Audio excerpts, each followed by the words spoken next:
ప్రార్థన చేసుకుందామండి.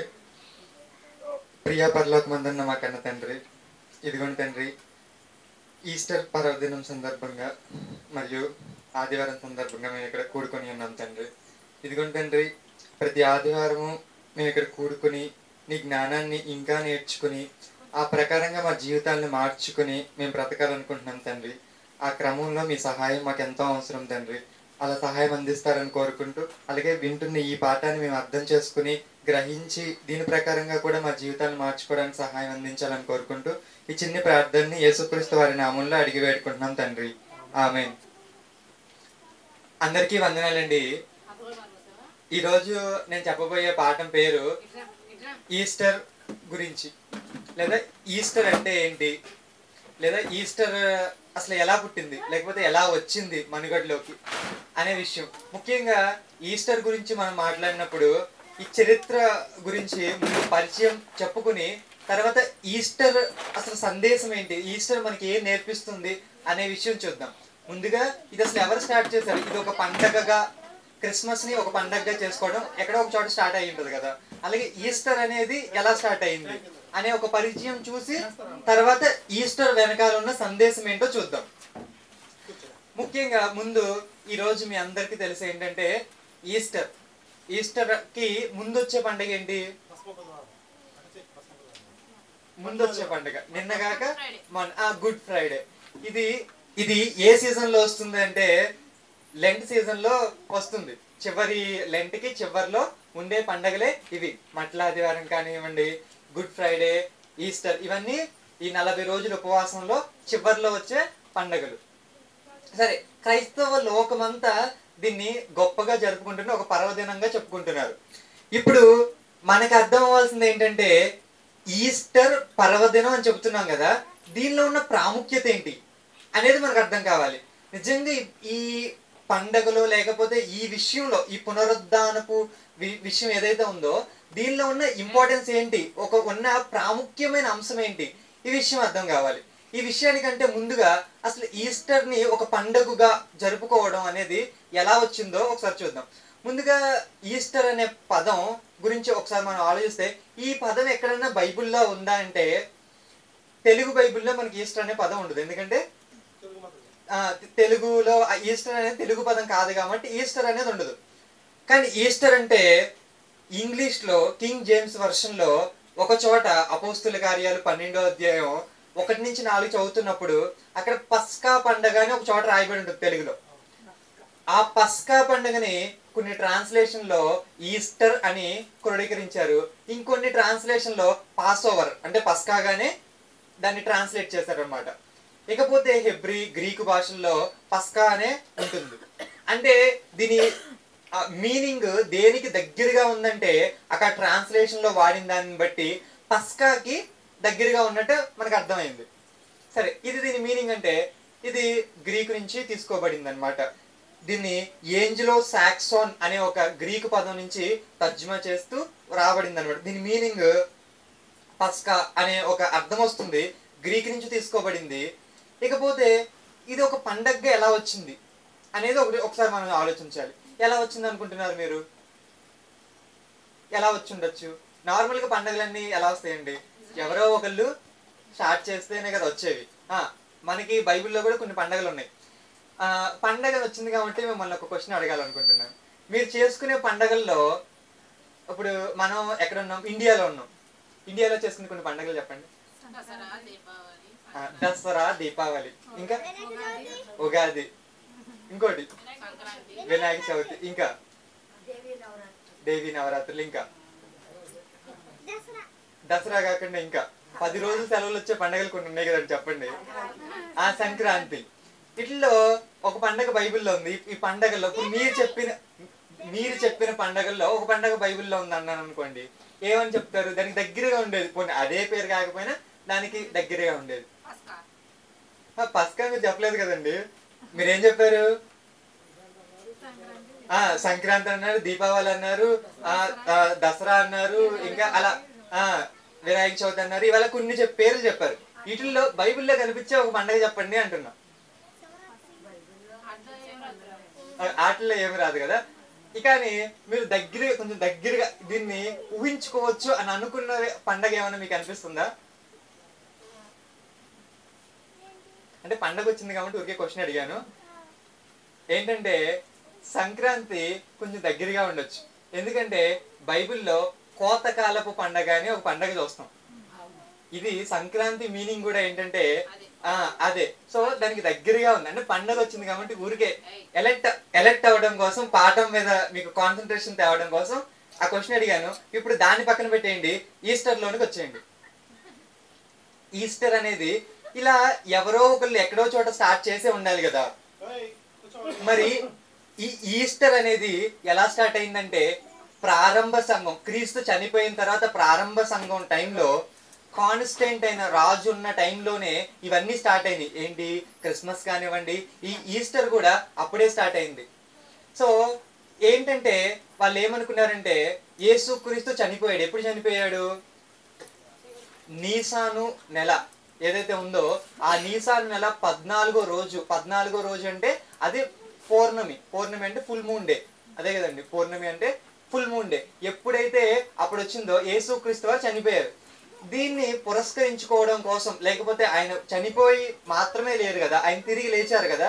సో ఈస్టర్ని జరుపుకోవడం కోసం వాళ్ళు ఏమనుకున్నారంటే ఇప్పుడు దీన్ని మనం ఒక డేట్ గా చేసుకోవాలని కొంతమంది సండే చేయడం స్టార్ట్ చేశారు. కొంతమంది లేదు లేదు దీన్ని పస్కా పండగ రోజునే చేయాలి అని కొంతమంది పట్టుబట్టారు. ఇప్పుడు ఇలా ఉన్నప్పుడు ఆ కాన్స్టెంట్ రాజు ఆధ్వర్యంలో, లేకపోతే ఆ టైంలో, ఆ సమయంలో ఒక కౌన్సిల్ ఫామ్ అయ్యి అప్పట్లో ఉన్న పాస్టర్లు కానీ, బిషప్లు కానీ వీళ్ళందరూ కూర్చుని అసలు యేసుక్రీస్తుని మనం ఎలా చూడాలి అని వాళ్ళు నిరూపించాల్సి వస్తే ఎలా నిరూపించాలని వాళ్ళు బాగా ఆలోచన చేసి, ఇదిగో యేసుక్రీస్తు వారు పరిపూర్ణమైన మానవుడు, పరిపూర్ణమైన దేవుడు అని వాళ్ళు నిర్ధారించారు. ఎందుకంటే ఆయన మానవ రూపంలో వచ్చారు. వచ్చినప్పుడు మానవులకి ఏవైతే ఉన్నాయో అవన్నీ కూడా, కష్టాలు కానీ, బాధలు కానీ, ఆనందాలు కానీ ఏవైతే మనుషులకు ఉన్నాయో యేసుక్రీస్తు వారికి కూడా ఉన్నాయి. అలాగే ఆయన దేవుడు కూడా, సర్వాధికారి అయిన దేవుడు. అంటే ఆయన సంపూర్ణమైన దేవుడు, సంపూర్ణమైన మానవుడి కింద మనకు కనిపిస్తాడు.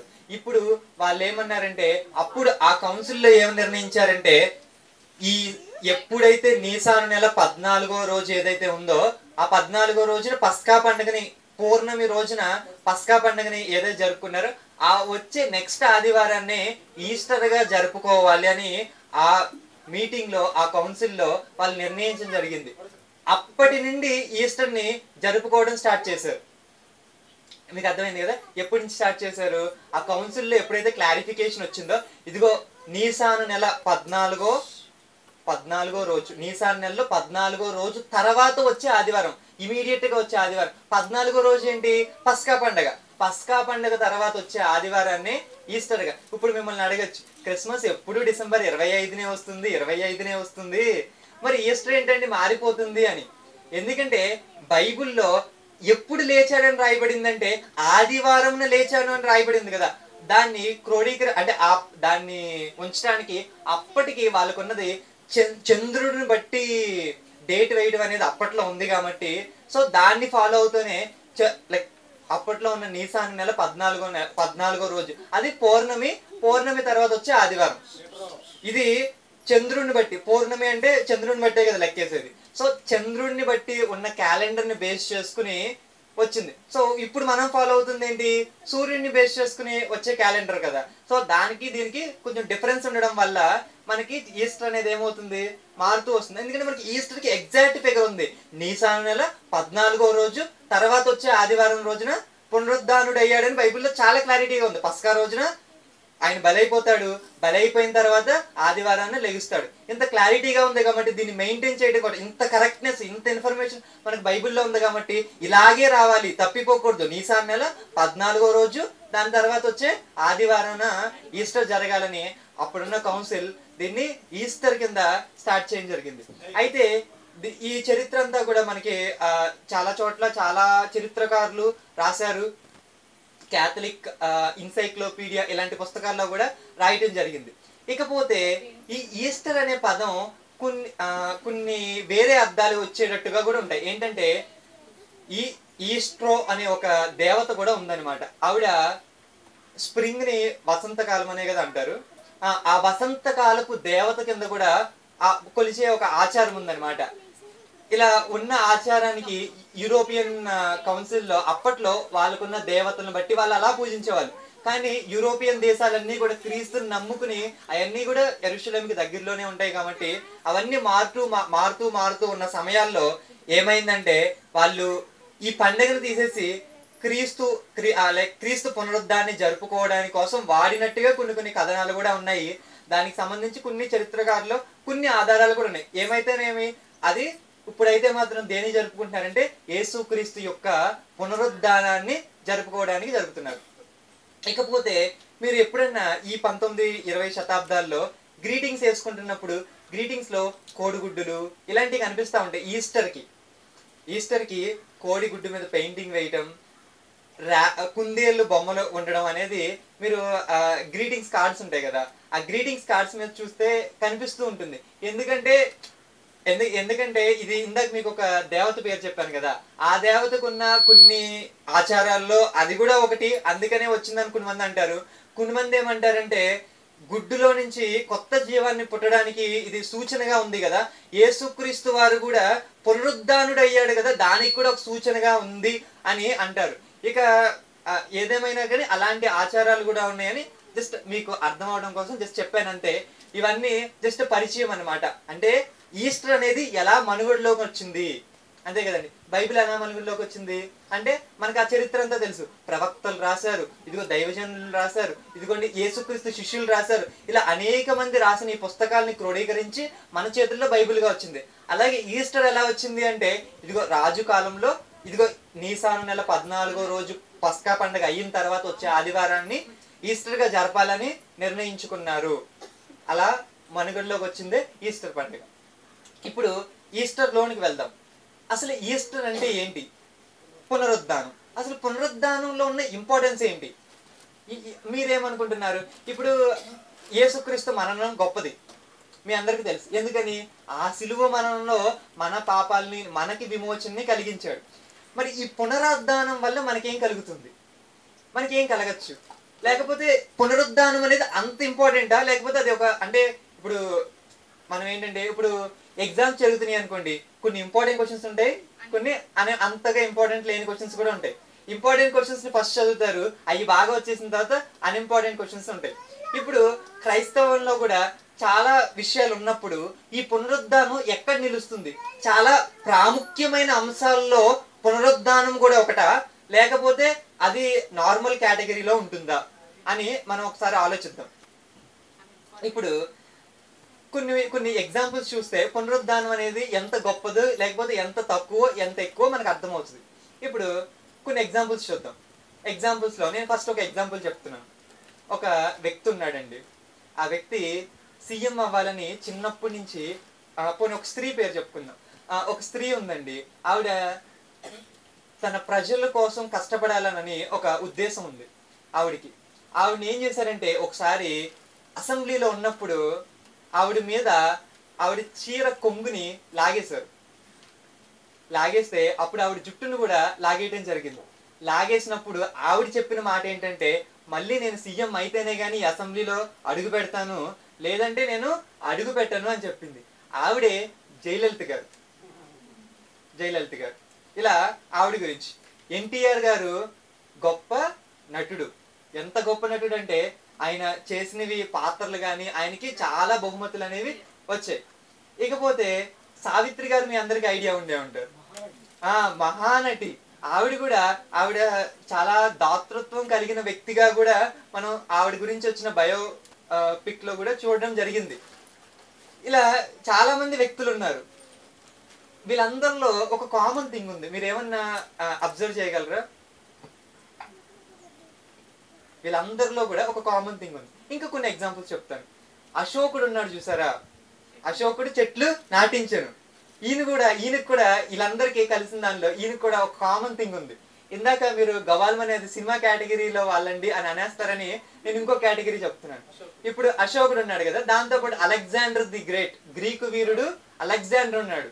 ఆయన కూడా చాలా గొప్ప రాజు. ఈయనకి కూడా ఒక కామన్ థింగ్ ఉంది. ఆయన ప్రపంచాన్ని జయించాడు, అలెగ్జాండర్ గ్రేట్. మరి ఆయనకి కూడా ఒక కామన్ థింగ్ ఉంది అంటున్నాను కదా, ఏంటది? తెలిస్తే చెప్పొద్దు, తెలకపోతే చెప్పండి. అంటే అంత చెప్పైతే మిగతా వాళ్ళకి ఛాన్స్ ఉండదు. ఆ పేరు సంపాదించాలనేది ఇది బాగుంది.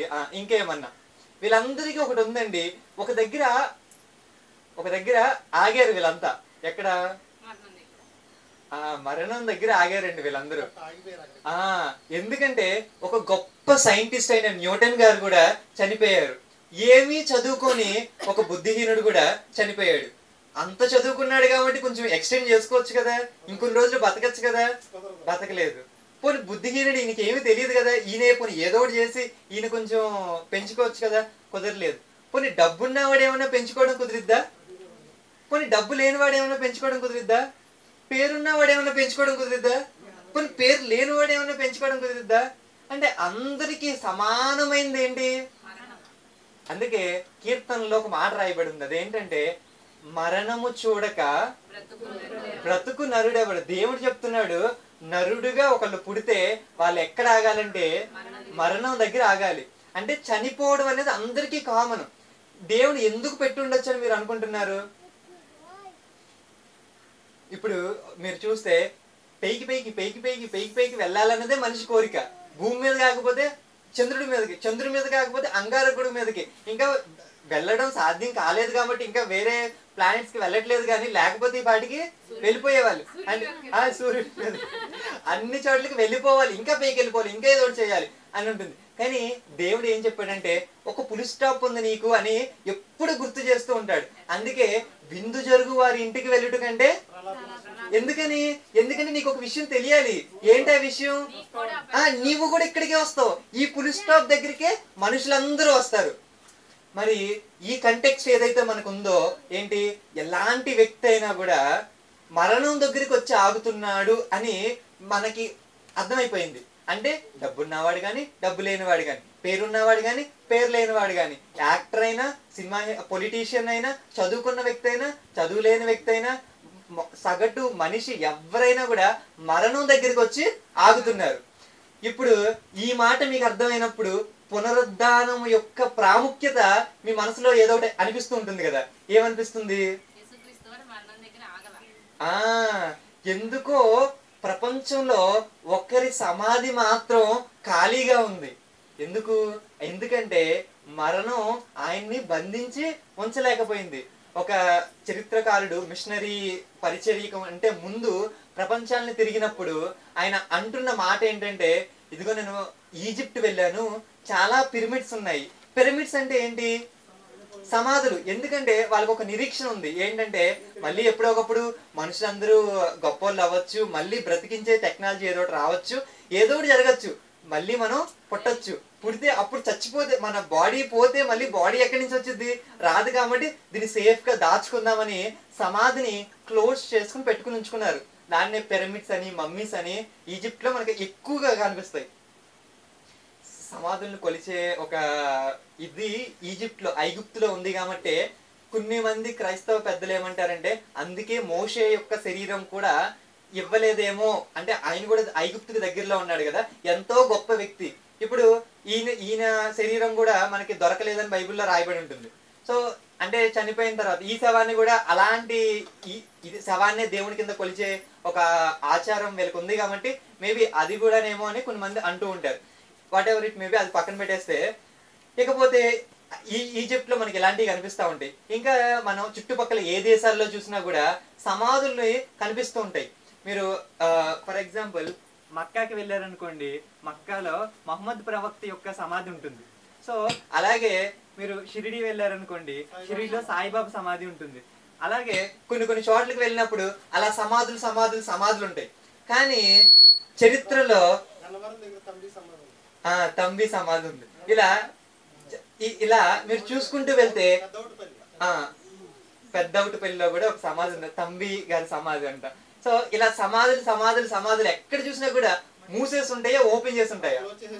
అన్ని క్లోజ్ చేసి ఉంటాయి. కానీ పాలస్తీనాలో ఒక సమాధి మాత్రం ఓపెన్ గా ఉందంట. ఇదేంటి? ఈయన యేసుక్రీస్తు వారి సమాధి ఎందుకు ఓపెన్ గా ఉందంటే ఆయన మరణాన్ని జయించి తిరిగి లేచాడు. ఇది ఆయన నార్మల్ గా తిరిగి లేవలేదండి, ఆయన చెప్పి లేచాడు. ఏమని చెప్పాడంటే నేను 3వ దినాన్ని లెగుస్తానని చెప్పాడు. చెప్పి లేచాడు. చెప్పి లేచిన విజయుడు అనొచ్చా యేసుక్రీస్తుని? అంటే మరణం ఎవరైతే ప్రతి వ్యక్తి వచ్చి ఆగిపోతున్న మరణం ఏదైతే ఉందో ఆ మరణాన్ని జయించిన వ్యక్తిగా మనకి యేసుక్రీస్తు వారు కనిపిస్తున్నారు. ఒక రిఫరెన్స్ చూద్దాం.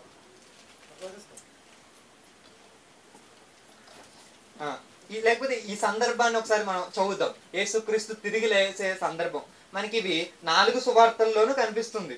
ముందు మత్తయి సువార్తలో చూద్దాం, చివరి అధ్యాయం. ఏ రోజుని సిలువేసేసారు? ఏ దినాన్న అంటే డేలో ఏ డే? శుక్రవారాన్ని వేశారు. నెక్స్ట్ రోజు ఏంటి అంటే అది శనివారం విశ్రాంతి దినం. కాబట్టి ఎప్పుడైతే వీళ్ళకి కొంచెం టైం తక్కువగా ఉంది కాబట్టి వీళ్ళు ఏం చేస్తారంటే సమాధి చేసేస్తారు. ఎవరు? యోసేపు యొక్క సమాధి, ఒక ధనవంతుడైన ఒక వ్యక్తి సమాధిని యేసుక్రీస్తు వారి కోసం ఉపయోగిస్తారు కదా. సో ఇప్పుడు ఎప్పుడైతే సమాధిలో పెట్టేశారో అప్పుడు విశ్రాంతి దినం రోజున మీరు సమాధులు ముట్టుకోకూడదు. మనకి ద్వితీయోపదేశ కాండంలో అప్పుడులో ఉన్న ఆజ్ఞల్లో ఒక ఆజ్ఞ ఏంటంటే విశ్రాంతి దినమును మీరు పరిశుద్ధంగా ఆచరించాలని ఉంటుంది. సో ఏ పని చేయకూడదు. ఇప్పుడు యేసుక్రీస్తు వారు సిలువు మీదే ఉన్నారనుకోండి, చనిపోయిన తర్వాత శనివారం సమాధి చేయడం కుదరదు. కాబట్టి వీళ్ళు ఏం చేస్తారంటే అక్కడ గబగబ సమాధి చేసేయడం జరుగుతుంది. ఎందుకంటే వచ్చే రోజు ఏంటిది? విశ్రాంతి దినం కాబట్టి. ఇప్పుడు నెక్స్ట్ రోజు ఏమనుకుంటారంటే ఆదివారం రోజున స్త్రీలు కొంతమంది సుగంధ ద్రవ్యాలు పుయ్యాలి. ఇదిగోండి అప్పుడు గుడ్డగడేసేసి కొన్ని ద్రవ్యాలు పూసేసి లోపల పెట్టేశారు. అయితే ఇంకా కొంచెం పుయ్యాలి, ఇంకా భద్రంగా చేయడం కోసం. వీళ్ళకు ఉన్న విశ్వాసం 3వ రోజు లెగిస్తారని కాదు, నార్మల్ గా కొన్ని సుగంధ ద్రవ్యాలు పుయ్యాలి అని వాళ్ళ మనసులో ఉంటుంది. కానీ వారు వెళ్తున్నప్పుడు ఏమనుకుంటారంటే దానికి చాలా పెద్ద రాడ్డు, ఒక పెద్ద రాయి ఉంది, ఈ రాయిని ఎవరు తొలగిస్తారు అని స్త్రీలు మాట్లాడుకుంటూ ఉంటారనమాట. ఇలాంటి సందర్భం జరుగుతూ ఉంటుంది. ఇప్పుడు కొన్ని క్వశ్చన్స్ మామూలుగా ఆలోచిద్దాం. ఇక్కడ దీనికంటే ముందుగా కొన్ని మంది ఈ విషయాన్ని పసిగట్టి మత్తయి సువార్తలో వాళ్ళు ఏం చెప్తున్నారో ఒకసారి చూద్దాం. మత్తయి సువార్తలో 62వ వచనం, 27వ అధ్యాయం 62వ వచనం. మరునాడు అనగా సిద్ధపరచు దినమునకు మరుసటి దినమున ప్రధాన యాజకులను పరిసయ్యులను పిలాతు నొద్దకు కూడి వచ్చి, ఇక్కడ ఈ విషయం చూడండి, అయ్యా అంటున్నారు. ఎవరిని? పిలాతుని. తర్వాత ఆ వంచకుడు అంటే వీళ్ళకి ఎలా కనిపించాడంటే యేసుక్రీస్తు వంచకుడిగా కనిపించాడు. అయ్యా అని పిలాతుని అంటున్నారు. చదవండి. సజీవుడై ఉండినప్పుడు. ఎవరు సజీవుడై ఉన్నప్పుడు? యేసుక్రీస్తు సజీవుడై ఉన్నప్పుడు 3 దినములైన తరువాత నేను లేచెదనని చెప్పినది మాకు జ్ఞాపకం ఉన్నది. కాబట్టి 3వ దినము వరకు సమాధిని భద్రము చేయును ఆజ్ఞాపించుము. వాని శిష్యులు వచ్చి వానిని ఎత్తుకొని పోయి ఆయన మృతుల్లో నుండి లేచనని ప్రజలతో చెప్పుదురేమో.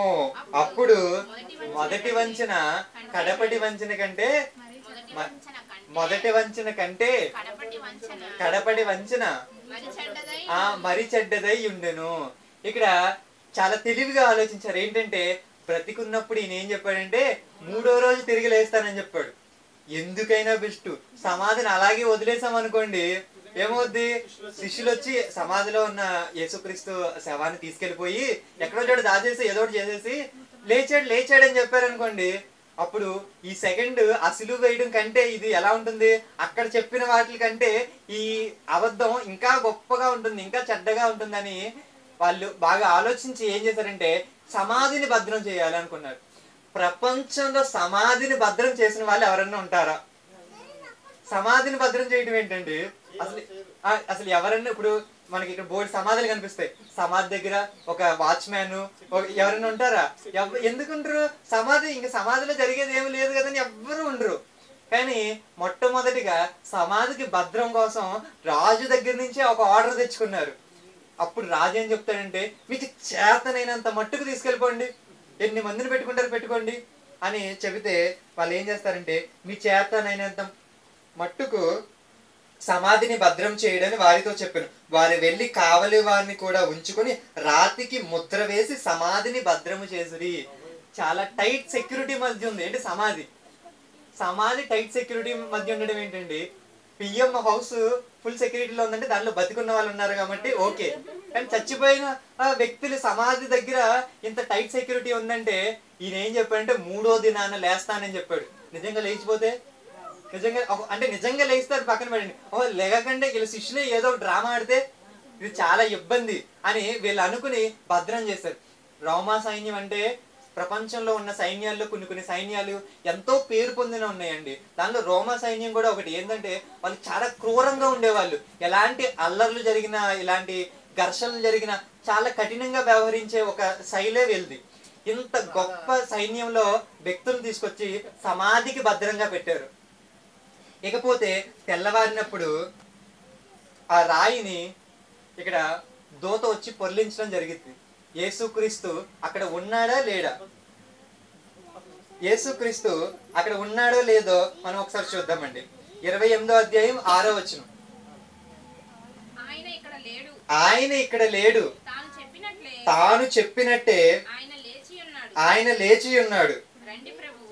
రండి ప్రభు, పండుకొన్న స్థలము చూచి త్వరగా వెళ్ళి ఆయన మృతుల్లో నుండి లేచి ఉన్నాడని ఆయన శిష్యునికి తెలియజేయుడి. ఆయన ఇక్కడ లేడు. ఒకవేళ సమాధిలో ఒక శవం లేకపోతే అది మనకి ఎలా ఉంటుందండి? సమాధిలో శవాన్ని తీసుకెళ్లే వాళ్ళు ఎవరుంటారండి? ఎవరుండరు కదా. ఒకవేళ ఎవరినన్నా చంపేశారు అనుకోండి, వాళ్ళని ఎక్కడి నుంచి తీసుకెళ్లి వేరే సమాధిలో పెడతారు అంతే తప్ప సమాధిలో శవమే కనిపించకుండా పోవడం అనేది మనం ఎక్కడా చూడం. కానీ ఇక్కడ ఏం జరుగుతుందంటే ఆ సమాధిలో ఉన్న శవం లేదు. ఎందుకని? ఆయన సజీవుడై తిరిగి లేచాడు 3వ దినాన. ఆయన చెప్పినట్టుగానే లేచాడంట. ఆయన ఎలా చెప్పాడో ఒకసారి కొరింథీయులకు రాసిన పత్రికలో చూద్దాం.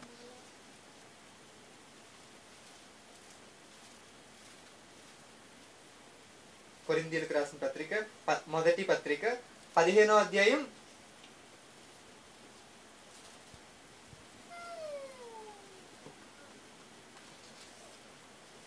3వ వచనం. నాకు ఇయ్యబడిన ఉపదేశము మొదట మీకు అప్పగించితిని.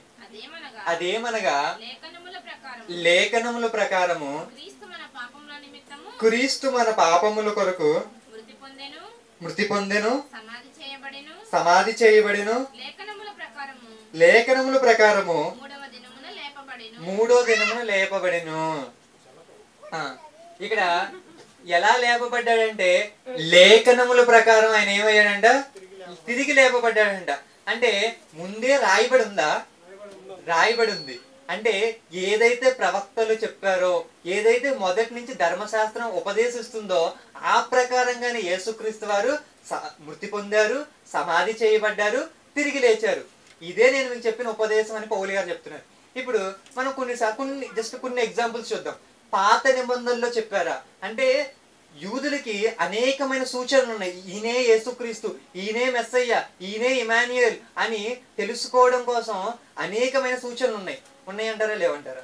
ఉన్నాయి కాబట్టి పౌలు గారు ఇంత ధైర్యంగా చెబుతున్నారు. ఇక్కడ లేఖనముల ప్రకారంగా వెళ్ళారు అంటే పాత నిబంధనలో ఏదైతే రాయబడిందో అది ఈయన నెరవేర్చాడు, నెరవేర్చినట్టుగానే చనిపోయాడు, చనిపోయి సమాధి చేయబడ్డాడు, సమాధి చేయబడి తిరిగి లేచిపోయాడు. ఇప్పుడు కొన్ని ఎగ్జాంపుల్స్ చూద్దాం. యోబు గ్రంథం 19వ అధ్యాయం 25వ వచనం.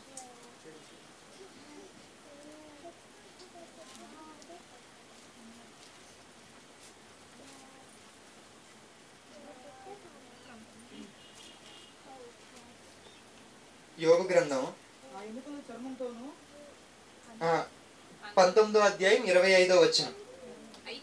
అయితే నా విమోచకుడు చాలండి, నా విమోచకుడు సజీవుడు. సజీవుడు అంటే ఎప్పుడు బ్రతికుండేవాడిని ఏమంటారు? సజీవుడు. అంటే బ్రతికుంటే ఏంటి? సజీవుడు. ఇప్పుడు విమోచకుడు అంటే ఎవరు? విడిపించేవాడు. అంటే మనల్ని కూడా పాపం నుంచి విమోచించే వాళ్ళు ఎవరు? యేసుక్రీస్తు. ఆయన ఎలా ఉండాలని మనకి ఇక్కడ అర్థమవుతుంది? సజీవుడుగా ఉండాలని అర్థమవుతుంది. అంటే సజీవుడు అంటే బ్రతికుండాలి అన్నట్టుగా మనకు అర్థమవుతుంది. సో ఇంకా కొన్ని ఎగ్జాంపుల్స్ చూద్దాం. కీర్తన గ్రంథం 16వ అధ్యాయం 10వ వచనం.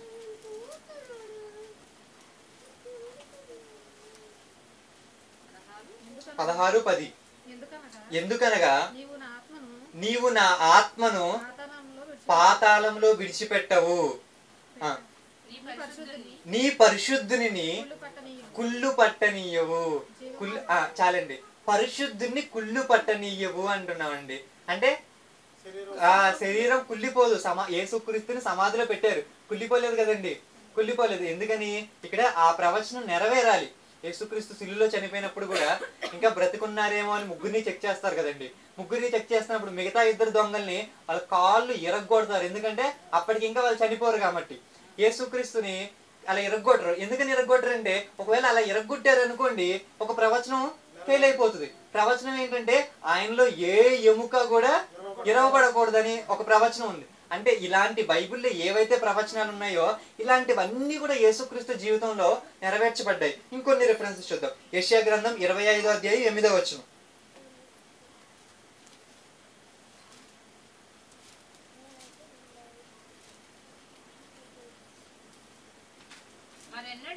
మరెన్నడును ఉండకుండా మరణమును ఆయన మృంగివేయను. మరణమును ఆయన, మరణం ఆయన కాదు, మరణము ఆయన. ఏది ముందు? ఒకసారి మళ్ళీ చదువు. మరణమును అంటే దేన్ని? మరణాన్ని. ఎవరు? ఆయన. అంటే యేసుక్రీస్తు మరణాన్ని మింగివేయినట్లుగా. యెషయా గ్రంథం అంటే కొత్త నిబంధన, పాత నిబంధన. అంటే ముందు చెప్పబడిన ప్రవక్తల ప్రవచనాలలో ఉన్న వాటిని యేసుక్రీస్తు వారు నెరవేర్చుతున్నారు. లేఖనముల ప్రకారంగానే జరుగుతుందా మొత్తం అన్ని? అంటే మరణాన్ని మృంగివేయటం. అంటే ఎప్పుడైతే ఆయన సజీవుడై లేచాడో మరణాన్ని ఏం చేశాడు? సిలువు మరణంలో కాదు మనకు అది జరిగింది, పునరుద్ధానంలో జరిగింది. అంతే కదండి. తిరిగి లేచి మరణాన్ని మృంగివేశాడు. ఇప్పుడు మనకి రెండు విషయాలు అర్థమైంది. ఒకటి ఏంటంటే అసలు ఈ హిస్టరీ అంటే ఈస్టర్ అనేది ఎలా ప్రారంభించబడిందో అర్థమైంది. ఈయన పునరుద్ధానం జరిగింది అనే దానికి కూడా బైబిల్లో నుంచి కొన్ని విషయాలు చూసాం. ఇప్పుడు మనం ఇంకా కొన్ని అర్థం చేసుకోవాల్సినవి ఏంటంటే, ఈ పునరుద్ధానం వలన ఏం జరిగింది మనకేంటి? ఇప్పుడు ఇప్పుడు వరకు మనకి ఏమర్థమైంది? యేసుక్రీస్తు గారు లేచారు. దీనిలో ఒక గొప్ప విషయం ఉంది. ఏంటని? అందరూ మరణం దగ్గర ఆగిపోయారు, ఈయన మాత్రం మరణాన్ని జయించాడు. ఇది ఒక గొప్ప విషయం అని మనకు అర్థమైంది. ఇది మనకి ఎలా ఉపయోగపడుతుంది అనేది కూడా మనం ఇప్పుడు ఆలోచించాలి. లేకపోతే ఇంకొక రెఫరెన్స్ చూద్దాం. హోషియా గ్రంథం 13వ అధ్యాయం 14వ వచనం. ఇప్పుడు నాకు ఒక క్వశ్చన్ ఉంది, మీరు గెస్ చేయండి. ఏంటంటే యేసుక్రీస్తు వారు తిరిగి లేచారు కదా, ఎందుకు లేచి ఉంటారు? అదే కాదు, నేనేమంటున్నానంటే దానికి అంటే ఇప్పుడు నేను కంప్యూటర్ టైప్ చేశాను అనుకోండి, నాకు సామర్థ్యం ఉంది కాబట్టి టైప్ చేశాను. యేసుక్రీస్తు ఎందుకు లేవగలిగాడు? ఆయనకున్న సామర్థ్యం ఏంటి? లేకపోతే ఆయనకి వెనకాల ఉన్న కారణం ఏంటి? ఏమై ఉండొచ్చు అని మీరు అనుకుంటున్నారు? ఇది కూడా ఒక రీజన్. ప్రతిదానికి ఆది సంభూతుడు ఆయనే. అంటే కలిగి ఉన్నదేది ఆయన కలగలేదు. ఇంకొక విషయం కూడా ఉంది. ఇప్పుడు ఈ రిఫరెన్స్ చదవండి. హోషియా గ్రంథం 13వ అధ్యాయం 14వ వచనం. అయినను పాతాళ వశములో నుండి నేను వారిని విమోచించుదును, మృత్యువు నుండి వారిని రక్షించుదును. ఓ మరణమా నీ విజయం ఎక్కడ? ఓ మరణమా నీ ముల్లెక్కడ? ఈ విషయాన్ని బాగా ఆలోచిస్తే మరణానికి విజయం లేదని, నీ ముల్లెక్కడ అంటే ఆ మరణానికి ఏదో ముళ్ళుంది, ఆ ముల్లెక్కడ అని అడుగుతున్నట్టుగా మనకు అర్థమవుతుంది. మరి మరణానికి విజయం వచ్చిందా? రాలేదు. యేసు అంటే ప్రతి వారికి కూడా మరణమే అంతంగా కనిపిస్తుంది. కానీ యేసుక్రీస్తు వారు వచ్చి ఆ మరణాన్ని జయించాడు. ఎలా జయించి ఉంటాడు?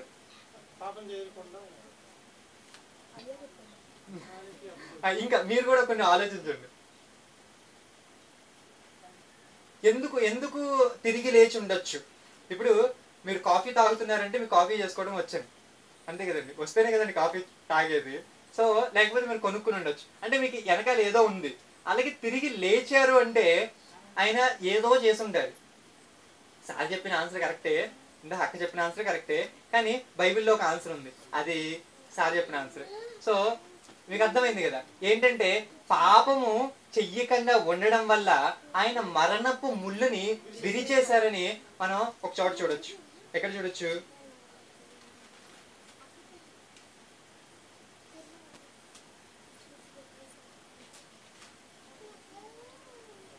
కొరింథీయులకు రాసిన పత్రిక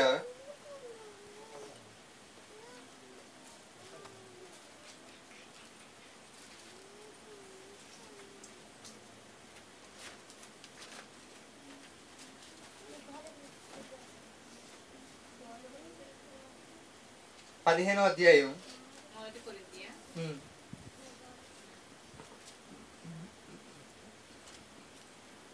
ఇందాక మనకి 2 క్వశ్చన్స్ వచ్చినాయి అక్కడ.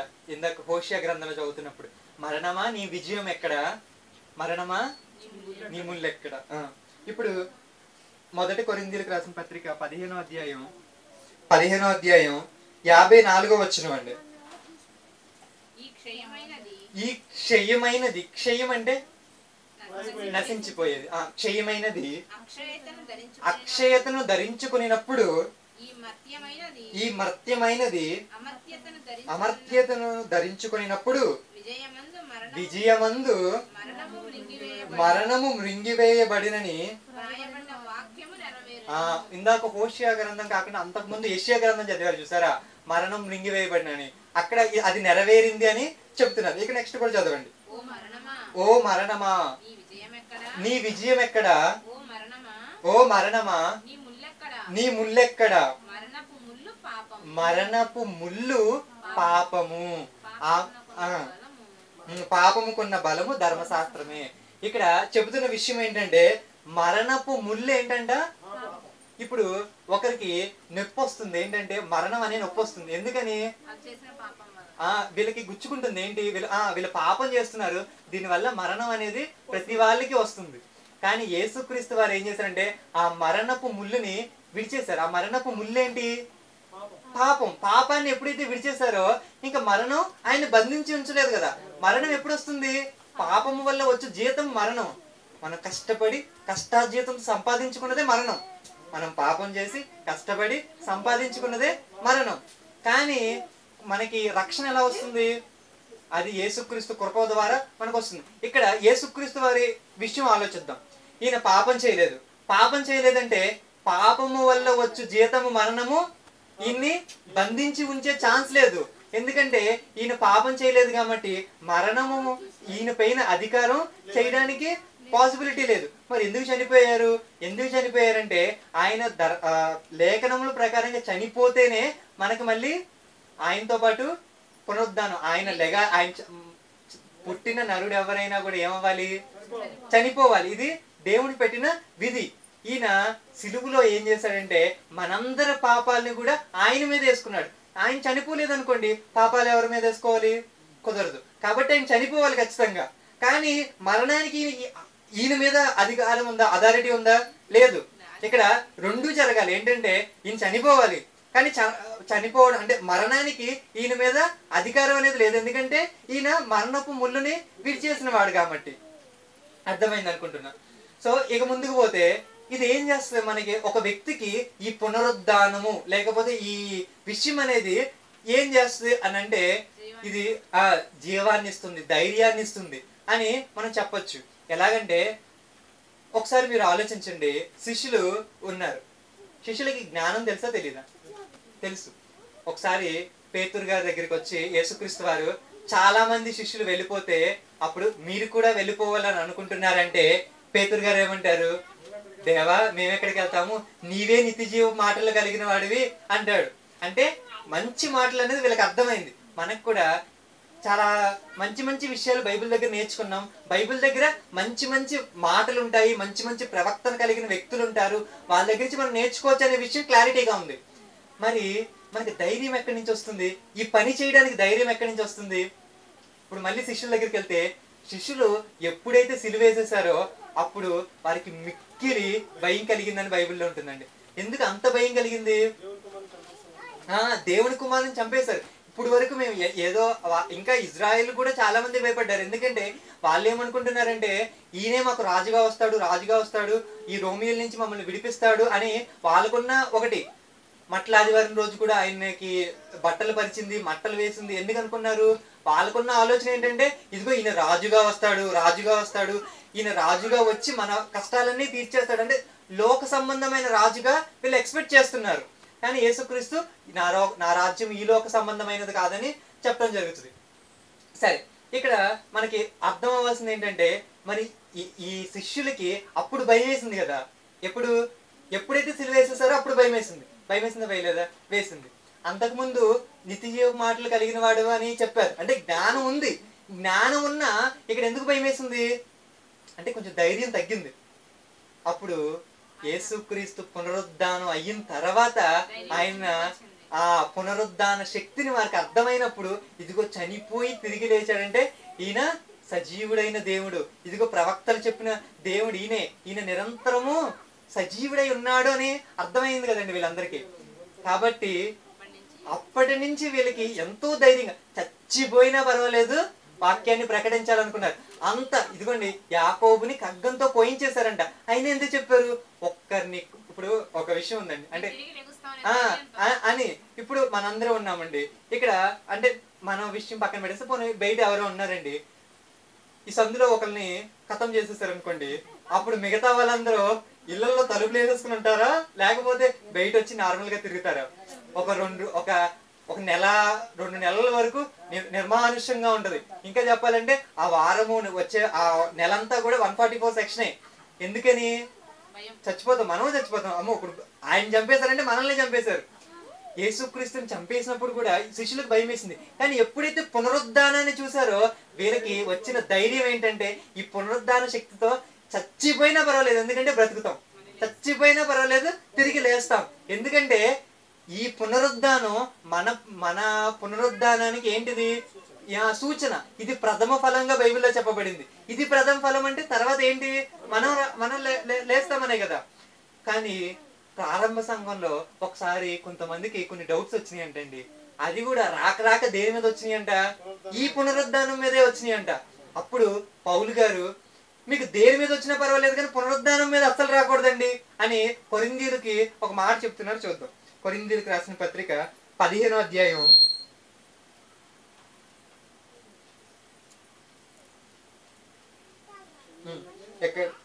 12వ వచనం నుంచి చూద్దాం. క్రీస్తు మృతులలో నుండి లేపబడి ఉన్నాడని ప్రకటింపబడుచుండగా మీలో కొందరు మృతుల పునరుద్ధానము లేదని ఎట్లు చెప్పుకొనుచున్నారు? ఇప్పుడు వీళ్ళు ఏం చేస్తున్నారంటే కొంతమంది అలా ఏం కాదండి, యేసుక్రీస్తు గొప్పవాడే, మనందరి కోసం చనిపోయాడు, ఇది కూడా మేము ఒప్పుకుంటాం. కానీ తిరిగి లేచాడంటే ఎలాగండి? చచ్చిపోయిన వాళ్ళు ఎవరైనా తిరిగి లేస్తారండి? మనం ఎక్కడ చూడట్లేదు అని పునరుద్ధానం ఉండదు అన్నట్టుగా మాట్లాడుతున్నప్పుడు పౌలు గారు వాళ్ళతో సీరియస్ గా చెప్తున్నాడండి. మృతులు పునరుద్ధానం లేని ఎడల, ఒకవేళ ఇందాక మనం అనుకున్నాం కదా దీని ఇంపార్టెన్స్ ఏంటి, దీని ప్రాముఖ్యత ఏంటి అని అనుకున్నాం కదా. ఒకవేళ మృతుల పునరుద్ధానం లేదనుకోండి, యేసుక్రీస్తు కూడా లెగడు. యేసుక్రీస్తు లెగలేదనుకోండి ఏం జరిగింది? ఇప్పుడు చేసే ప్రకటన అంతా వ్యర్థమే. ఇప్పుడు మనం ప్రకటన ఎందుకు చేస్తున్నామండి? మీకు పరలోకం ఇస్తాం, మీకు పరలోకం ఇస్తాం, మీకు పరలోకం ఇస్తాం, మీకు పరలోకం ఇస్తాం అంటే ఇక్కడికి వచ్చిన వారందరికీ ఉన్న నమ్మకం ఏంటంటే ఇదిగో ఈ బట్టల కోసం దేవుణ్ణి నమ్ముకోకూడదు, తినే తిండి కోసం దేవుణ్ణి నమ్ముకోకూడదు, ఇదిగో ఉద్యోగం కోసం దేవుణ్ణి నమ్ముకోకూడదు. ఇలా శరీర సంబంధమైన ఏ విషయాలను బట్టి కూడా మనం నమ్ముకోకూడదు. అందుకే దీని నెక్స్ట్ వచనంలో 19వ వచనంలో ఈ జీవిత కాలం మట్టుకే మనం క్రీస్తునందు నిరీక్షింపబడిన వారమై ఉన్న ఎడల మనుషులందరికంటే దౌర్భాగ్యం. ఎప్పుడైతే పునరుద్ధానం లేదో మనకి ఇంకొన్నదేంటి? ఈ జీవితమే. ఈ జీవితంలో ఉన్నదేంటి? తిండి, కూడు, గుడ్డ. ఇవేవైతే ఉన్నావో వీటిల కోసమే బ్రతుకుతాం. వీటిల కోసమే మీరు క్రీస్తుని నమ్ముకుంటే మీరు దౌర్భాగ్యులే అని చెప్తున్నాడు. అంటే ఒకవేళ పునరుద్ధానం లేకపోతే, నిత్య జీవితం లేకపోతే, అంటే మళ్ళీ లెగిసి బ్రతకడం అనేది లేకపోతే ఇంత కష్టం మేము ఎందుకు పడుతున్నాం? ఇంత సువార్త మేము ఎందుకు చెబుతున్నాం? పరలోకానికి వెళ్ళాలి, పరలోకానికి వెళ్ళాలి, మన తండ్రి ఎక్కడ ఉన్నాడు, మన తండ్రి ఎక్కడ ఉన్నాడు, మన పౌరస్థితి అది, మన పౌరస్థితి అది అని మనం ఎందుకు చెప్పాలి? ఎందుకంటే ఈయన చూపించాడు కదా. ఈయన చూపించి ఇదిగో నేను తిరిగి లేచాను, నేను తిరిగి లేచానంటే మిమ్మల్ని కూడా.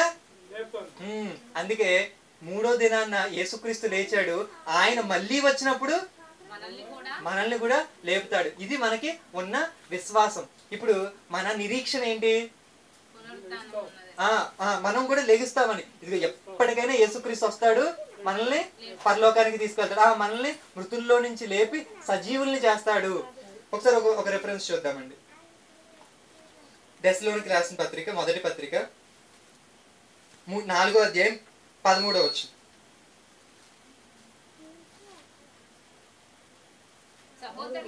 సహోదరులారా,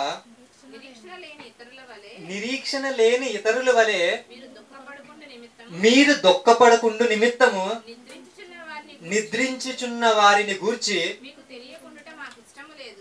చనిపోయిన వాళ్ళు ఉన్నారు కదండి, చనిపోయిన వాళ్ళ గురించి ఏదో విషయం దాచేయాలని మేము అనుకోవడం లేదు. ఇప్పుడు చనిపోయారు కదండి, మరి వీళ్ళందరూ ఏమైపోయారండి అనే కన్ఫ్యూజన్ మీకు ఉంచాలని మేము అనుకోవడం లేదు అని పౌలు గారు ఏం చెప్తున్నారో చూద్దాం. యేసు మృతి పొంది తిరిగి లేచినని మనము నమ్మిన ఎడల అదే ప్రకారము యేసు నందు నిద్రించిన వారిని దేవుడు ఆయనతో కూడా వెంట పెట్టుకుని వచ్చును. ఎవరైతే యేసుక్రీస్తునందు నిద్రిస్తారో, అందుకే చనిపోయిన వెంటనే ఏమి రాస్తారు? ప్రభువునందు నిద్రించిరి. ప్రభువునందు నిద్రించినట్టు అక్కడ రాసుకోవడం కాదు, మన జీవితంలో ఏముండాలి? మనం ఎప్పుడు ప్రభు దగ్గరే ఉండాలి. ప్రభువు చెప్పిన మార్గంలోనే ఉంటే అప్పుడు మనం ప్రభువునందు నిద్రించిన వారం అవుతాం. అలా నిద్రిస్తే ఏమవుతుంది? ఆయన మళ్ళీ వచ్చినప్పుడు మనల్ని లేపుతాడు. అంటే ఈ పునరుద్ధానం ఏ పునరుద్ధానాన్ని సూచిస్తుంది? మన పునరుద్ధానాన్ని సూచిస్తుంది. ఆ పునరుద్ధానం ఎందుకు జరిగిందంటే నీకు పునరుద్ధానం ఉందని చెప్పాలి కదా. నీకు నిరీక్షణ అంటే ఒకటి అడగచ్చు, అందరూ ఒకేసారి లెగచ్చు కదండి. యేసుక్రీస్తు కూడా చనిపోయారు, అందరూ కలిసి ఒకేసారి లెగచ్చు కదండి. లేదు, నీ నిరీక్షణకు ఆధారం ఏంటి? ఇదిగో ఒక సాక్ష్యం ఉండాలి కదా. ఇదిగోండి యేసుక్రీస్తు లేచాడు, మమ్మల్ని లేపుతాడు. ఒక సాక్ష్యం మనకు ఉందనుకోండి, ఇప్పుడు మనకి ఎలా వస్తుంది? ఇది ధైర్యంగా ఈ పునరుద్ధాన శక్తి చూసి మనకి చచ్చిపోయినా పర్వాలేదండి, యేసుక్రీస్తు లేచాడు, మమ్మల్ని కూడా లేపుతాడు. ఏదో ఒక రోజు యేసుక్రీస్తు వస్తాడండి, ఇదిగోండి సజీవుడిగా మమ్మల్ని తీసుకెళ్తాడండి అనే ఒక ధైర్యానికి ఆధారమే ఈ పునరుద్ధానం. ఇకపోతే ఇంకా ఈ పునరుద్ధానం ఇంకెందుకు ఉపయోగపడుతుందంటే ఈయన దేవుడు అని చెప్పడానికి ఉపయోగపడుతుంది. ఎందుకంటే ప్రపంచంలో దేవుళ్ళు అని చెప్పుకున్న వాళ్ళు ఉన్నారు, రాజులు అని చెప్పుకున్న వాళ్ళు ఉన్నారు, అందరూ చనిపోయారు. ఇంకా చెప్పాలంటే కొన్ని మంది చనిపోయారు, కొన్ని మంది దేవతలు అని చెప్పుకున్న వాళ్ళు కూడా అమృతం కోసం వెంపర్లాడినట్టుగా మనం చూస్తాం. ఎందుకు? ఎందుకంటే మరణం భయం అన్నమాట. అమృతం తాగితే ఏమవుతారు? అమరులుగా మారుతారు. అంటే ప్రతి వాళ్ళు వచ్చి ఎక్కడ భయపడుతున్నారు? కానీ యేసుక్రీస్తు వారు ఏం చేశారంటే చనిపోయి తిరిగి లేచారు. అంటే ఎవరికి సాధ్యం కానిది ఈయన చేసి చూపించాడు కాబట్టి ఈయన మనకి ఎలా కనిపిస్తున్నాడు? దేవుడిగా కనిపిస్తున్నాడు. ఎందుకే రోమిలకు రాసిన పత్రికలో ఒకటి ఉంటుంది, ఒకసారి చూద్దాం. 9వ అధ్యాయం 5వ వచనం. 9:5. పితరులు వీరివారు శరీరమును బట్టి క్రీస్తు వీరిలో పుట్టెను. ఈయన సర్వాధికారి అయిన దేవుడై ఉండి నిరంతరము స్తోత్రార్హుడై ఉన్నాడు. ఆమేన్. ఇక్కడ ఈయన ఏం చెప్తున్నాడంటే సర్వాధికారి అయిన దేవుడు అంటే ఎవరు? యేసుక్రీస్తు వారు. సర్వాధికారి అయిన దేవుడు ఎలా అయ్యాడు? ఎందుకంటే ఈయన దేవుడు కాబట్టి, ఈయన ఏ పాపము చేయలేదు కాబట్టి ఈయన సర్వాధికారి. ఈ నాకు సర్వాధికారం ఇవ్వబడి ఉన్నదని మత్తయి సువార్తలో మనం చూసాం. భూమి మీదే గాని పరలోకమే గాని ఈయన కంట్రోల్లో ఉంది. ఎందుకని? ఈయన సర్వాధికారి అయిన దేవుడు కాబట్టి. ఈ సర్వాధికారికి ఉన్న అధికారం ఏంటో తెలుసా? మనల్ని కూడా ఏం చేయగలడు? లేపగలడు. ఎప్పుడు లేపగలడు? మనం నీతిగా బ్రతికితే, యేసుక్రీస్తు పక్షాన ఉంటే, ఆయన మార్గంలో నడిస్తే. అలా కాకుండా మనం అనీతిమంతులుగా ఉంటే మనకి ఈ పునరుద్ధానం ఉంటుందా? వాళ్ళకి తీర్పు పునరుద్ధానం ఉంటుంది. 2 పునరుద్ధానాలు మనకి బైబిల్లో చెప్పబడి, జీవ పునరుద్ధానం, తీర్పు పునరుద్ధానం. కానీ మనం ఆ లిస్ట్ లో ఉండకూడదు. అంటే ప్రతి వాళ్ళు లెగటం కామనే. వాళ్ళు లేచిపోతారు, మనము లేచిపోతాం. కానీ లేచిన తర్వాత నువ్వు ఎక్కడికి వెళ్తున్నావు? పరలోకానికి వెళ్తున్నావు అంటే హ్యాపీయే. కానీ నువ్వు పాతాళలోకానికి, అగాధంలోకి వెళ్ళిపోతున్నావు అనుకోండి, ఇంకా యుగ యుగాలకి. ఇప్పుడు యేసుక్రీస్తుని నమ్మడం ఎంత సులువో, ఎంత సులువు! అపోస్తుల కార్యాలు 26వ అధ్యాయం 26వ వచనం. ఇది చదివి ముగించుకుందాం.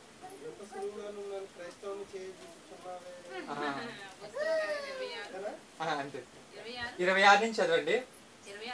26వ అధ్యాయం 26వ వచనం. రాజు ఈ సంగతులు ఎరుగును గనుక అతని ఎదుట నేను ధైర్యముగా మాట్లాడుచున్నాను. వాటిలో ఒకటియు అతనికి మరుగై ఉండలేదు. ఇప్పుడు నెక్స్ట్ వచనం చదివేయండి, తర్వాత ఇక్కడికి వద్దాం. అగ్రిప్ప రాజా తమను ప్రవక్తలను నమ్ముచున్నారని నేను ఎరుగుదును. అందుకు అగ్రిప్ప ఇంత సులభముగా నన్ను క్రైస్తవుని చేయి జూచుచున్నావే. చాలండి. ఇక్కడ జరుగుతున్న సందర్భం ఏంటంటే, పౌలు గారు అగ్రిప్ప ముందు నిలబడ్డాడు. ఆయన పిటిషన్ చెప్పుకుంటున్నాడు. బాబు, నేనేం చెప్పలేదు, నేనేం చేయలేదు. ప్రవక్తలు ఏదైతే చెప్పారో దాన్నే నేను చెబుతున్నాను. మీరు ప్రవక్తలు నమ్ముతారా? అగ్రిప్ప రాజు, మీరు ప్రవక్తలు నమ్ముతారా? ఇప్పుడు ఇంకా ఈయన రెస్పాన్స్ చెప్పలేదు. పౌలు గారే, మీరు నమ్ముతారని నాకు తెలుసు, ఎందుకంటే మీరు యోధాయకే కింగ్ కదా, సో మీరు ప్రవక్తలు నమ్ముతారని నేను ఎరుగుదును. ఇప్పుడు అగ్రిప్ప రాజాకి అర్థమైపోయింది. ఇప్పుడు ప్రవక్తలు నమ్ముతున్నానంటే ఏమంటాడు? ప్రవక్తలు చెప్పిందే కదా, యేసుక్రీస్తు అంటే ఎవరు? ప్రవక్తలు చెప్పిందే నెరవేర్చాడు. ఈయనే మెస్సయ్య, ఈయనే ఎమాన్యుయల్ చెప్పేస్తాడు. ఆయనకి అర్థమైపోయి ఆయన ఏమంటాడు? ఇంత సులభముగా నన్ను క్రైస్తవుని జయించుచున్నావా? ఆయనకి ఇంటే దీనికి ముందు ఒక మాట రాయబడి ఉంది, అది కూడా చదవండి. ఇందాక మీరు సగంలో ఆపారు చూసారు, ఆ రెఫరెన్స్ కూడా కంప్లీట్ చేసాను. వాటిలో ఒకటియు అతనికి మరుగై ఉండలేదు, రూఢిగా నమ్ముచున్నాను. ఇది ఒక మూలన జరిగిన కార్యము కాదు. ఇది ఒక మూలన జరిగిన కార్యం కాదు. యేసుక్రీస్తు శిలువ మరణ పునరుద్ధానం అనేది ఒక మూలన జరిగింది కాదు. కాబట్టి ఆ బహిరంగంగా రోమా ప్రభుత్వం ఆధీనంలో ఫుల్ ప్రొటెక్షన్ మధ్య జరిగిన ఈ పునరుద్ధానం ఏదో మూలం జరిగింది కాదు. ఏదో నువ్వు కొట్టుబడడానికి వీల్లేదు. ఎంతో అధికారకంగా, ఎంతో భద్రత నడుమ జరిగిన ఈ పునరుద్ధానాన్ని బట్టి నువ్వేం చేయాలంటే, ఇంత సులభం. ఆయనకి అర్థమైపోయింది, ఇది జరిగిందా? పునరుద్ధానం జరిగిందా? జరిగింది. ప్రవక్తలు చెప్పిన ఇదేనా? ఇదే. అంటే ఇప్పుడు నేనేం చేయాలి? క్రైస్తవుడిగా ఒప్పుకోవాల్సిందే. ఆయనకి అర్థమైపోయిన ఏమంటే, ఇంత సులభంగా నన్ను క్రైస్తవుడిగా మార్చేయాలనుకుంటున్నావా నువ్వు అని ఆయన రియలైజ్ అయ్యాడనమాట. ఇప్పుడు మనం కూడా ఎవరికైనా చెప్పినప్పుడు వారికి చెప్పవలసిన విషయాల్లో 3 ఉన్నాయి. సువార్త అంటే ఏంటి? యేసుక్రీస్తు యొక్క మరణము, సమాధి, పునరుద్ధానం. ఈ పునరుద్ధానం దగ్గర ఎవరైనా కూడా ఒప్పుకోవాల్సిందే. ఎందుకంటే ఆయన చనిపోయి లేచాడా? ఎవిడెన్స్ ఉంది, ఖచ్చితంగా ఒప్పుకోవాల్సిందే. చనిపోయి లేచాడంటే ఖాళీ సమాధి మనకి సాక్ష్యం ఇస్తుంది. ఇప్పుడు లేచాడు అంటే అమ్మో ఈయన దేవుడిని ఒప్పుకోవాల్సిందే. ఇంత ఈజీగా ఎవరినైనా క్రైస్తవుడిగా మార్చచ్చు. ఎంత ఈజీ! దేవుడు ఎంత ఈజీ చేసేసాడు చూడండి. మనం కష్టపడాల్సిన అవసరం లేదు, ఆయన ఈజీగా చెప్తున్నాడు ఇక్కడ. అందుకే మనం ఇదంతా డీబక్ చేయడం కంటే ఆయనే సింపుల్ గా చెప్తున్నాడు. ఇది ఏదో మూలం జరిగిన విషయం కాదండి. ప్రవక్తలు ఏదైతే చెప్పారో పునరుద్ధానం జరిగిందని, ఈ విషయాన్ని చెప్పి మీరు ఈజీగా ఏం చేయొచ్చు? ఇదిగో దేవుడు ఉన్నాడని చెప్పొచ్చు, పునరుద్ధానం ఉందని చెప్పొచ్చు, యేసుక్రీస్తు నిజమైన దేవుడు అని చెప్పొచ్చు. ఇవన్నిటికి ఆధారమే, మన నిరీక్షణకు ఆధారమే, మన భక్తి జీవితానికి, విశ్వాసానికి ఆధారమే యేసుక్రీస్తు యొక్క పునరుద్ధానం. ప్రథమ ఫలము యేసుక్రీస్తే. తర్వాత మనం కూడా లేపబడతాం. ప్రతివాడు వారి వారి వరుసలోనే లేపబడు. ప్రార్థన చేసుకున్నాం. ప్రియా పరలోకమందున్న మా తండ్రి, ఇదిగోండి తండ్రి పునరుద్ధానం గురించి మేము ఆలోచించాం తండ్రి. ఇదిగోండి తండ్రి ముందుగా ఇది ఎలా స్టార్ట్ అయింది అని మేము చూసాం తండ్రి. ఎలా స్టార్ట్ అయింది అన్నది మాకు ఇంపార్టెంట్ కాదు, కానీ దీని వెనకాలన్న సందేశం ఏంటంటే ఇదిగోండి తండ్రి ప్రతి దానికి మీరు లేఖనంలో రాయించిన ప్రకారంగానే యేసుక్రీస్తు మృతి పొందడము, లేఖనముల ప్రకారంగానే ఆయన సమాధి చేయబడము, లేఖనముల ప్రకారంగానే ఆయన పునరుద్ధానుడు అవడము మేము చూసాం తండ్రి. ఇదిగోండి తండ్రి ఈయన ఇక్కడ లేడు, లేచి ఉన్నాడని మాట ప్రపంచంలో ఒకే ఒక్కసారి వినిపించింది తండ్రి. అది యేసుక్రీస్తు విషయంలో జరిగింది తండ్రి. ఇదిగోండి తండ్రి ప్రపంచంలో ఎన్నో మంది ఉన్నారు, ఎవరైనా వచ్చి మరణం దగ్గర ఆగారు తండ్రి.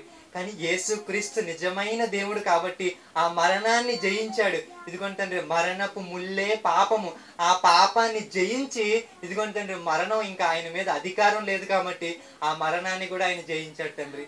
జయించి తిరిగి లేచాడు. ఇప్పుడు మాకున్న నిరీక్షణ ఇదిగోండి తండ్రి ఎప్పుడైనా యేసుక్రీస్తు మా కోసం వస్తాడు, మమ్మల్ని తీసుకువెళ్తాడు, ఇదిగోండి తండ్రి పరలోకంలో తండ్రి మా కోసం ఎదురు చూస్తున్నాడనే ఈ నిరీక్షణకు ఆధారంగా యేసుక్రీస్తు ప్రథమ ఫలంగా మీరు మాకు ఒక సాక్ష్యంగా ఉంచినందుకు మీకు కృతజ్ఞతాస్తుతులు చెల్లిస్తున్నాం తండ్రి. ఇదిగోండి తండ్రి ఇంత మంచి ఆధారము, ఇంత మంచి సాక్ష్యము మాకు మా కళ్ళ ముందు ఉన్నప్పుడు ఇదిగోండి తండ్రి ఇంకా విధేయత కలిగి, ఇంకా శ్రద్ధ భయభక్తులు కలిగి మీ అందు ఉండాలని మేము ఆశపడుతున్నాం తండ్రి. అట్టి విధంగా సహాయం అందించాలని కోరుకుంటూ ఈ చిన్ని ప్రార్థనని యేసుక్రీస్తు వారి నామంలో అడిగి వేడుకుంటున్నాం తండ్రి. ఆమేన్.